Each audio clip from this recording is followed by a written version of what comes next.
Hello guys, good morning everybody. आप सब कैसे हो? आई होप आप सब अच्छे होंगे, स्वस्थ होंगे और सोनिया कौशिक के चैनल को लाइक, शेयर एंड कमेंट्स कर रहे होंगे। मैं आपसे ये उम्मीद रखती हूँ। और आज मैं जिस टॉपिक पे बात करने वाली हूँ वो टॉपिक भी शायद किसी को पसंद आए और किसी को पसंद ना आए। तो जिनको पसंद ना आए उनके लिए मैं पहले से ही क्षमा चाहूँगी। पता है आजकल क्या हो गया है? फेसबुक पे हजारों लाखों मिलियन दोस्त बना लेंगे, इंस्टाग्राम पे इतने दोस्त बना लेंगे, मतलब व्हाट्सएप पे इतने दोस्त बना लेंगे। लेकिन अगर कभी समस्या आती है घर के अंदर या कभी कोई परेशानी आती है, कोई दोस्त नहीं खड़ा होता।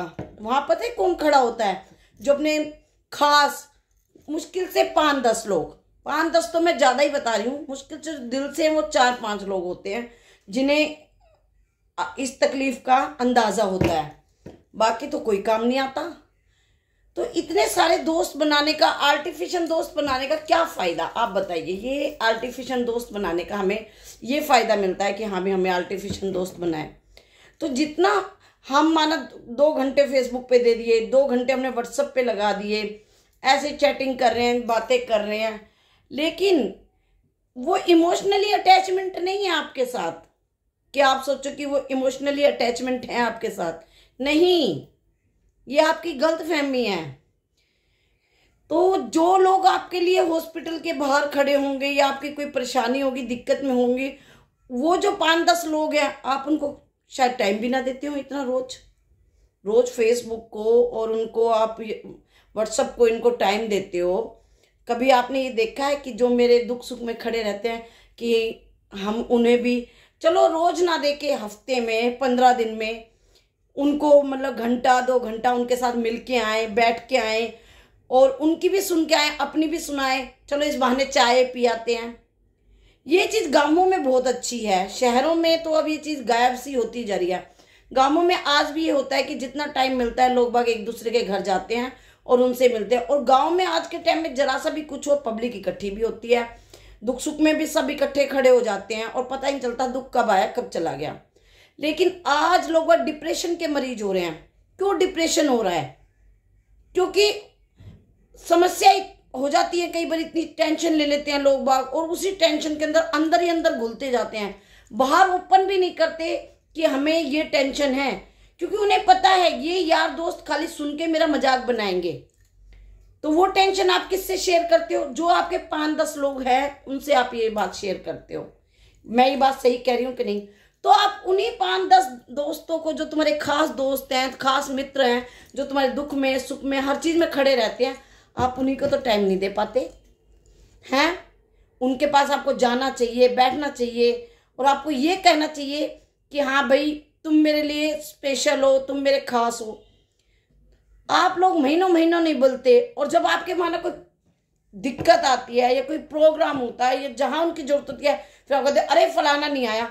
अगर वो भी ऐसा ही कहे कि भाई इन्हें मुझे कितना टाइम दिया है, मैं इससे कैसे इमोशनल अटैचमेंट हो जाऊं? चाहे भला ही रिश्तेदारी हो, चाहे रिश्ते कुछ भी हो, अरे तुम जा नहीं सकते? चलो फोन तो करके एटलीस्ट पता करो कि हाँ भी फोन के साथ ही अटैचमेंट रहो कि हाँ भाई क्या हाल चाल है, क्या ठीक हो, आप नहीं हो। तो ऐसे इंसान का पता भी रहता है कि अरे महीना हो गया फोन नहीं आया, 15 दिन, तो फिर बंदा आगे वाला भी पूछता है कि क्या बात है। तो फोन से अटैचमेंट तो रहो, और महीने में 15 दिन में कभी मिल भी आओ आपस में जाके। उससे क्या होता है कि रिश्ता मजबूत होता है और रिश्ते को ताकत मिलती है। लेकिन आजकल तो बस दिखावा दिखावा दिखावा। डिप्रेशन के इसलिए ज्यादा मरीज हो रहे हैं क्योंकि लोग बाग अपनी समस्या अपने तक रखते हैं। और ये बात भी सही है, आज के टाइम में सही कहने वाली बात है ये कि जितना हो सके अगर आपके पास दुख आया तो उसे अकेला ही सहने की कैपेसिटी रखो, दूसरों को ना बताओ। क्योंकि कहते हैं ना, जो चीज जितनी बताई जाए, माना आपने कोई वीडियो बनाई या माना आपने कोई खाना बनाया, आपने एक घर में भिजवाया, उसने दूसरे घर में भिजवाया, उसने तीसरे घर में, तो ऐसे बट जाती हैं चीजें। तो ऐसे ही दुख होता है कि भी बट जाता है कि दुख तो काटेंगे नहीं, लेकिन हाँ उस समस्या को सुन के अरे फलाने के साथ ही हो गया, अरे ढिमकाने के साथ ही हो गया, मजाक और बनाएंगे। तो दुख में हमेशा घबराएं ना, बिल्कुल अपने आप को मजबूत और स्ट्रोंग रखें कि भगवान मेरी परीक्षा ले रहा है। पता है, जब भगवान को आपको कामयाब करना होगा ना, भगवान ने आपके ऊपर आशीर्वाद टेका होगा, तब आपकी परीक्षा लेता है भगवान कि चलो भाई इस बंदे का उद्धार करना है, लेकिन पहले मैं इसे आजमा के देखूं ये बंदा इस पेपर में फेल होगा या पास होगा। अब माना घोड़ा होता है, जो घोड़े का मालिक होता है रेस में घोड़े को उतार देता है, उसे दे चाबुक दे चाबुक दे चाबुक मारता रहता है और उसे भगाता रहता है। लेकिन घोड़े को ये नहीं पता होता कि मैं दौड़ में हूँ, किस में हूँ। वो चाबुक के डर उससे और फर्स्ट आ जाता है, जीत जाता है। और बाद में जो उसके खुशी का इजहार होता है, वो घोड़े को कोई नहीं पता है कि भाई मेरे को किस लिए चाबुक लग रहे हैं। लेकिन जब वो बाद में जीतता है, उस घोड़े का नाम होता है, उसके रेट बढ़ते हैं, उसको हर एक बंदा पसंद करता है कि इस घोड़े को मैं ले लूँ चाहे कितनी कीमत देनी पड़ जाए। समझ रहे मेरी बात? तो ऐसे ही हम इंसान हैं, जब भगवान को हमारी परीक्षा लेनी होती है, हमें कुछ स्पेशल देना होता है, भगवान ने, ईश्वर की मेहर रहे, अगर भगवान ने हमारे लिए सोचा होता है कि इस बंदे को मैंने उभारना है, तो भगवान परीक्षा लेता है कि ये अगर ये स्थिति आएगी तो ये कैसे हैंडल करेगा, और ये स्थिति आएगी तो कैसे हैंडल करेगा। समझे हो? तो इसीलिए भगवान कहते हैं कि जब सुख मिले ना तो कभी भी इतराना नहीं चाहिए, कभी भी नहीं इतराना चाहिए। अरे मेरे पास ये है, अरे मेरे पास फलाना ये चीज, एटीट्यूड। तो भगवान इस चीज का बुरा मानते हैं। भगवान कहते हैं अगर मैंने इसको दिया है, जिनके पास नहीं है ये उनको इतरा के दिखा रहा है। और कभी दुख आए तो रोना नहीं चाहिए, भगवान से सब्र मानना चाहिए कि हाँ भाई मेरे को भगवान ये दुख सहने की शक्ति दे। तो कहते ना, होत का तो सरहिए क्या और ना होत का बिसरइए क्या। अरे जिस पे पैसा है और वो अपने आप को एटीट्यूड दिखा रहा है, इतरा रहा है, मैं ये ले लिया, मैंने वो ले लिया, मैंने ये कर लिया, तो उसकी क्या तारीफ। भगवान ने तुझे दिया है, तू ले सकता है, तेरी कैपेसिटी है। और ना होत का बिसरइए क्या, जिस पे है ही नहीं उसकी क्या बुराई करनी, जो वो उसकी तो तारीफ ही होनी है कि देख बेचारे की इतनी औकात नहीं थी, इसने फिर भी इतना कर दिया। तो इसीलिए कहते हैं, भगवान कहते हैं कि कभी भी दुख को देख के रोना नहीं चाहिए और अमीरी को देख के हंसना नहीं चाहिए। आप एक दूसरों पे बैठो, दुख देखो, कई बार क्या होता है, आपस में बैठने का बहुत फर्क पड़ता है। पता है क्या फर्क पड़ता है? आपस में तुम बैठोगे तो एक दूसरों से बात करोगे तो शायद किसी बात का समाधान निकला है। आप दूसरे वे में बात कर सकते हो कि हाँ भी फलाने पे ये चीज़ ऐसे आ रही है, इस चीज़ को कैसे हैंडल किया जाए। अभी माना हमें कोई सवाल होता है, उसका जवाब नहीं आता, हम क्लास में होते तो हम भी पूछते हैं ना, भैया तेरे को आता है, तू समझा दे जरा कैसे होगा। तो ऐसे डिस्कशन की जा सकती है। क्यों डिप्रेशन में अकेले अकेले मैं घमंड में घूमते रहते हो? डिप्रेशन आ जाता है, समस्या का तुम्हें समाधान मिल नहीं रहता, किसी और से तुम डिस्कस नहीं करते, तो फिर होता क्या है कि बंदा सोचता है मैं तो मर जाऊं, मरना ही समाधान दिखता है उसको। डिप्रेशन का मरीज जो होता है उसे हमेशा यही सोचता है मैं अकेला हूं, मेरा कोई भी नहीं है, हाय राम ये समस्या आ गई है। उसे छोटा सा दुख भी आ जाए ना तो वो बहुत बड़ा लगता है, क्योंकि वो डिप्रेशन में है। और डिप्रेशन वाला मरीज हमेशा मरने की सोचता है कि हाँ भाई मैं मर जाऊं बस, उसको समाधान मरना ही दिखता है।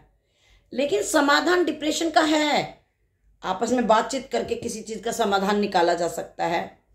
आपस में माना सारे कोई दुनिया से जो 5-10 लोग तुम्हारे खास हैं उनको तो बताया जा सकता है कि हाँ भाई मेरे साथ ऐसा हो रहा है तो मुझे क्या करना चाहिए। अच्छा व्यक्ति हमेशा अच्छी राय देगा और तुम्हें उससे दुख से उभारने की शक्ति भी देगा, और तुम्हें भी पता होगा ये मेरे साथ अच्छा है, ये मेरा खास है। तो उससे क्या होता है, दिमाग थोड़ा फ्रेश हो जाता है, दिमाग को रिलैक्स मिलता है कि फलाने ने मेरे बारे में इतना सोचा। कुछ दिमाग तुमने लगाया, कुछ दिमाग तुम्हारे 10 दोस्तों ने लगाया, 10 दोस्तों ने निकाल के किसी एक की सलाह तो ऐसी होती है कि उस समस्या का समाधान मिल जाता है। माना एक सवाल है, अब वो सवाल तुमसे हल नहीं हो रहा, अब वही सवाल तुमने ग्रुप में दे दिया, भाई कोई भी करके दिखाए, भाई कोई करके दिखा दे, हल कर दे, मुझे इसके नंबर मिलने हैं। तो एक का दिमाग नहीं चलेगा, 2 का नहीं चलेगा, 10 का 10 तो नहीं हो सकता, किसी एक का दिमाग तो ऐसा काम होगा उस क्वेश्चन का हल निकाल ही देगा। तो इसलिए आप अकेले मत इतना वो रहो कि भाई आज की दुनिया में पता है क्या, अकेला, घमंड और किसी से बात ना करना, एटीट्यूड दिखाना, डबल फेस चेहरे हो गए हैं। बाहर के लिए कुछ चेहरा, घर के लिए कुछ चेहरा। आज के टाइम में ना डबल मीनिंग लोग हो गए हैं। पता है मैंने बहुत से लोगों को देखा है, जैसे कोई आ जाएगी ना, मतलब कोई आ गया तो इतरा के नमस्ते जी, नमस्ते जी, मतलब चिकलाना, शब्दों के अंदर अपना और ज्यादा थूक डाल के शहद मिला के बातें बनाना। और जब बंदा उनके घर में रहता है, जो देवत है, तो वो तो जानता है इसकी लैंग्वेज क्या है और क्या वो है। तो लैंग्वेज अच्छी हो बुरी हो, अपने अंदर कोई चेंजिंग मत लाओ, डबल चेहरा मत बनाओ, जैसे हो वैसे ही रहो, अपने आप में जैसे हो वैसे रहो। जरूरी है एडिटिंग करना अपने अंदर, ठीक है, एडिटिंग की जाती है, लेकिन कभी कभी कि हाँ भाई चलो कहीं गए हैं तो हम असभ्य तरीके से भी नहीं। आपकी भाषा किसी को अच्छी लगेगी जब तो आपके मतलब कोई दोस्त या कोई जानने वाला बनेगा। लेकिन मैं 100% कह सकती हूँ, ये इतराना, चिकला के बोलना, अपना वो दिखाना, उससे कोई दोस्त नहीं बनता। दोस्त असली पता है किससे बनेगा, जब वो हर तरीके में तुम्हारे में असलियत देखेगा कि हाँ तुम जेन्युइन बंदे हो, जैसे यहाँ हो वैसे घर में हो, वैसे बाहर हो, वैसे ऑफिस में हो, समझे। तो चेहरा एक ही रखो, जरूरी नहीं है कि बाहर कुछ, घर कुछ, अंदर कुछ, ठीक है, सोसाइटी के हिसाब से थोड़ा चलना पड़ता है, वो जरूरी है, वो करो। लेकिन हमेशा अपनों के आगे भी इतरा के दिखाना, वो करना, वो गलत है। अरे अपने तो अपने हैं, इनको हमारे बारे में क्या नहीं पता। आधे लोग इसीलिए डिप्रेशन में हैं कि वो किसी से राय नहीं लेते, अपने से बढ़ के किसी को समझते नहीं कि मैं ही हूं जो कुछ हूं। क्यों भाई, अगर तू अपने आप में होता तो तू मरने की कोशिश करता। अभी हमारे किसी रिश्तेदार के मतलब किसी के कुछ हुआ ऐसा कि काफी दिनों से बीमार चल रही थी, और बीमार चलने के बाद काफी दिनों से उसने इलाज कराया, वो कराया, लेकिन क्या है आजकल दवाई दारू दिला देते हैं और घर में पेशेंट अकेला ही रहता है मोस्टली, कोई संगी साथी इतना होता नहीं है। उन्हें सोचा, और पता है कि बीमार आदमी को चाहिए कि उसके पास 2-4 बंदे बैठे रहें, वो हिम्मत देते हैं। तो उसने अकेले में आके डिप्रेशन में थे और फांसी लगा ली और गुजर गए। लेकिन उसकी जान बच सकती थी अगर उसके पास 5-10 लोग अपने बैठे होते। अरे कुछ नहीं है ये तो, अरे तो ठीक हो जाएगी, क्या है, अरे बीमारी को पहले क्यों वो कर रही है, तो कि बीमारी है, खुल के जी, और ये कर और वो कर। एक हिम्मत देने वाला इंसान हो ना, तो इंसान मरता हुआ भी जिंदा हो जाता है। पर हिम्मत कौन दे, जब तुम किसी के पास नहीं जाओगे तो किसी के पास, तुम नहीं जा रहे किसी के पास, तो कोई पागल कोई ना जो तुम्हारे पास उठ के आएगा। अगर तुम किसी के पास एक बार जाओगे तो दूसरा बंदा भी तुम्हारे पास जरूर आएगा। इतना पागल वो नहीं है कि तुम उसके पास जा रहे हो, वो तुम्हारे पास नहीं आ रहा। ठीक है, तुम 3 बार चले गए, वो 1 बार आ गया। जैसा जिसका काम होता है। मैंने क्या कहा, फोन से अटैचमेंट रहो, एक दूसरे को फोन करके 3 दिन में 4 दिन में पता करते रहो, फोन से कनेक्शन रखो कि हाँ भी आप कैसे हो, क्या है, और महीने में 15 दिन में एक बार जरूर मिल के आए, जिनसे अपने असली रिश्ते हैं, जिनसे तुम्हें पता है कि सारी दुनिया खिलाफ हो जाए लेकिन ये लोग मेरे दुख में खड़े रहेंगे, तो उन लोगों से तो बिल्कुल भी किसी चीज का राज नहीं होना चाहिए। और आजकल ये और सिलसिला चल गया है कि नहीं भाई अपनी किसी को बतानी नहीं है, अपनी किसी को बतानी नहीं है। क्यों नहीं बतानी भाई, पहले के लोग बात क्या बताते नहीं थे? पहले के लोग बात किसी से बात नहीं, बस एक भाषण चल गया है कि जी अपना दुख किसी को बताओ मत, अपना दुख किसी को बताओ मत। क्यों? अरे किसी चीज को किसी को बताओगे तो ही तो समाधान निकलेगा। हाँ, जहां इज्जत की बात आ रही हो कि हाँ भी ये चीज बनाने से हमारी इज्जत जाएगी, या हमारे घर की कोई हंसी होगी, या कोई लेडीज प्रॉब्लम है, मियाँ बीबी की जिनसे, लेकिन मैं कह रही हूँ हर एक को मत बताओ, लेकिन 5-10 लोग तो ऐसे रखो जिनको आप अपनी हर बात शेयर कर सको। ये अकेलापन ही डिप्रेशन का सबसे बड़ा कारण है, डिप्रेशन का ये अकेलापन। अब आप ये देखो कि दो मियाँ बीवी होते हैं, ठीक है, मियाँ बीवी होते हैं, तो जो समझदार पति होगा ना वो अपनी पत्नी के सामने कभी बोलेगा ही नहीं, चाहे वो जमाने में बोलता हो, लेकिन अपनी पत्नी के सामने नहीं बोलता। यूं कोई ना कि वो डरता है बीवी से, नहीं, यही तो लोग बागों की सोच गलत है कि ये तो चमचा है, ये तो गुलाम है, ये तो डरता है, ये तो फलाना है, ये ढिमकाना। नहीं, उसे अपनी पत्नी और अपने बच्चों के चेहरे पे खुशी देखकर अंदर से खुशी होती है, और वो सच्चे दिल से अपनी पत्नी को प्यार करता है, जो कि अपनी पत्नी की सुनता है। ये जरूरी नहीं है, पत्नियां भी बहुत अच्छी होती हैं, कई बार पति की सुनती हैं, पति बोलता रहता है, पत्नी सुनती है, क्योंकि पत्नी पति को बहुत प्यार करती है और वो नहीं चाहती कि पति की कहीं बेइज्जती हो। लेकिन जहां दोनों मियाँ बीवी ही एक दूसरे को रिस्पेक्ट देते हो, एक दूसरे की बेइज्जती ना करते हो चार आदमियों में, उस चीज का तो बेमिसाल हिसाब है, मतलब उसके तो वारे न्यारे हैं। अकेला देखो, कभी भी औरत की माना कोई गलती है या कुछ भी है, कभी भी चार आदमियों के सामने नहीं डांटना चाहिए।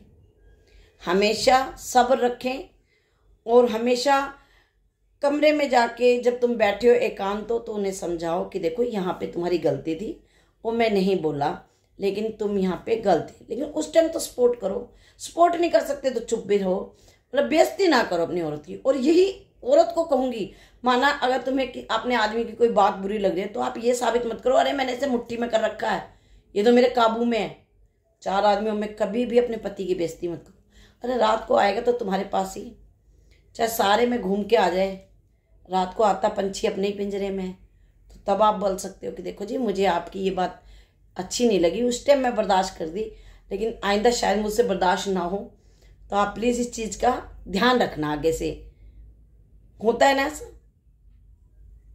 और इसी तरह से पति को पता लग जाता है, मानो वो सिचुएशन दोबारा आती है तो उसे लगता है मेरी बीवी अब इस टाइम बोल नहीं रही है, लेकिन इससे ये बात बुरी लग रही है और ये रात को मुझे बोलेगी, तो वो भी समझदार होता है, वो इस तरह की बातों को फिर धीरे धीरे अवॉइड करता है।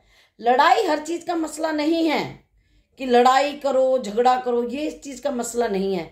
एक दूसरे को रिस्पेक्ट दो, एक दूसरे को टाइम दो, ज़्यादा से ज़्यादा लोगों से मिलो झुलो, हैं। तुम किसी के दुख में काम आओगे तो कोई तुम्हारे भी दुख में काम आएगा, तुम किसी के सुख में काम आओगे तो तुम्हारे सुख में, भले सुख में दो टाइम ना जाओ लेकिन दुख में हर एक के खड़े रहो। असली इंसान दुख में ही खड़ा पाएगा। और भगवान पता है इस चीज का क्या आशीर्वाद देता है, अगर तुम किसी के दुख में काम आ गए, तुम सुखी हो और फलाने पे किसी पे दुख आया और तुम वहां जाके खड़े हो गए हो कि भाई मैं खड़ा हूं तेरे साथ, तो समझ लो भगवान ने तुम्हारा कोई कष्ट आने वाला होगा ना वो भी उसमें काट दिया जाता है, क्योंकि भगवान को पता है इसने ये कर्म अच्छा कर दिया है, इसका ये दुख आना था, इसको यही कटिंग कर दो। तो मेरी तो यही सोच है, मैं किसी के काम आऊं ना आऊं, लेकिन जहां तक होता है मुझसे, मैं सुख में किसी के दो टाइम लेट सवेर हो जाती हूँ, लेकिन दुख के टाइम मुझे ये लगता है कि इसका दुख मेरा दुख है। अच्छा एक बात बताओ, बहुत से लोग आज के टाइम में ये भी है कि अपने सुखों से सुखी नहीं है, अपने दुखों से दुखी नहीं है, दूसरे के सुख को देख के हे फलाने पैसा है मेरे पास क्यों नहीं है, साले मैं कहाँ, ऐसे ऐसे जलते रहते हैं, दुख मनाते रहते हैं अंदर अंदर। कभी भी ऐसा नहीं करना चाहिए। जो तुम्हारे पास है उसका सुख मनाओ ना, क्यों किसी की चीज का दुख मनाते हो। हमारे पास झोपड़ी, हम झोपड़ी में ही खुश हैं, हमें किसी के महल से क्या लेना देना। आपस में खुश रहो, एक दूसरे का सब्र रखो, तो दूसरों को खुशी देख के जो खुशी मिलती है ना, एक बार उसका आनंद लेना। कि किसी को कोई दुख पड़ रहा है और तुम उसमें गए हो, उनका साथ दिया है, सपोर्ट किया है। कहते बंदे दे आशीष मैं क्या दूंगा, मेरी आत्मा देगी। अगर वो बंदा बुरा भी है और तुमने उसके साथ अच्छा किया है, लेकिन उसके मुंह से तुम्हारी तारीफ के एक शब्द नहीं निकल रहे, लेकिन जो उसकी आत्मा है ना, जिसमें परमात्मा बैठा है, वो दुआ देगा, आशीर्वाद तो भगवान देगा। क्या बंदे दे आशीष मैं क्या दूं, मेरी आत्मा देगी। तो आत्मा से आशीष निकलती है, हाय राम ये बंदा यहाँ मेरे काम आ गया, देख मैं इसके साथ बारे में कितना बुरा सोचता हूँ और बुरा समझता हूँ, लेकिन फिर भी ये मेरे काम आया। तो मुंह से नहीं बोलता, वो एटीट्यूड जो है ना, बुद्धि में घमंड जो है, कभी सच्चे आदमी की कोई सच्ची तारीफ नहीं करेगा। अगर तुम उनके काम आ रहे हो तो तुम्हारी तारीफ है। अगर तुम उनका एक काम नाट जाओ तो जो तुमने 100 काम करे ना, वो एक काम ही सारा कंडम कर देगा। भूल जाएगा 100 काम का करा हुआ कि हाँ भी मैंने इसने मेरे साथ कुछ अच्छा भी कर रखा है। सिर्फ एक काम मत करो, 100 काम कर दो, तो वो एक काम के कारण 100 काम फेल हैं। लेकिन तुम इस चीज की परवाह मत करो कि इसने मेरे 100 काम की तारीफ नहीं की और आज एक काम की बुराई कर रहे हैं। कोई नहीं, ईश्वर देखेगा ना। ईश्वर बैठा है ना इस चीज के लिए, भगवान है ना इस चीज के लिए। सारे फैसले तुम ही लोगे तो भगवान क्या करेगा। तो बस आपस में प्रेम रखो, किसी के प्रति जलन की भावना ना रखो, और ज्यादा से ज्यादा मोबाइल और व्हाट्सएप और फेसबुक को कम टाइम दो। अपने रियल दोस्त हैं उनको टाइम दो, रियल दोस्त हैं उनके साथ मिलो झूलो, और डिप्रेशन के मरीज बनने से बचो। तो मैं यही कहूँगी, ये जो एकांत है ये गलत है। आप सब आपस में प्यार से रहो, और जितना हो सके मिल बांट के, आधी रोटी है तो आधी रोटी में से आधी रोटी मिल बांट के खाएंगे, और किसी के सुख से ज़्यादा दुख में काम आओ। मैं सोनिया कौशिक, पता नहीं आपको मेरी बातें अच्छी लगती हैं बुरी लगती हैं। अगर मेरी बात कोई भी आपको बुरी लगी हो तो मैं क्षमा प्रार्थमिक हूँ। अगर आपको मेरी कोई बात अच्छी लगी हो तो प्लीज़ मेरे चैनल को लाइक करें, शेयर करें, कमेंट्स करें, और डिप्रेशन से दूर रहें। और डिप्रेशन का एक इलाज है मौज मस्ती और दूसरों के साथ बैठना और समस्या का समाधान निकालना, और अपने आप को अकेलापन ना महसूस करना। यही एक अच्छे नागरिक की पहचान है। नमस्ते, मिलते हैं अगले ब्लॉग में।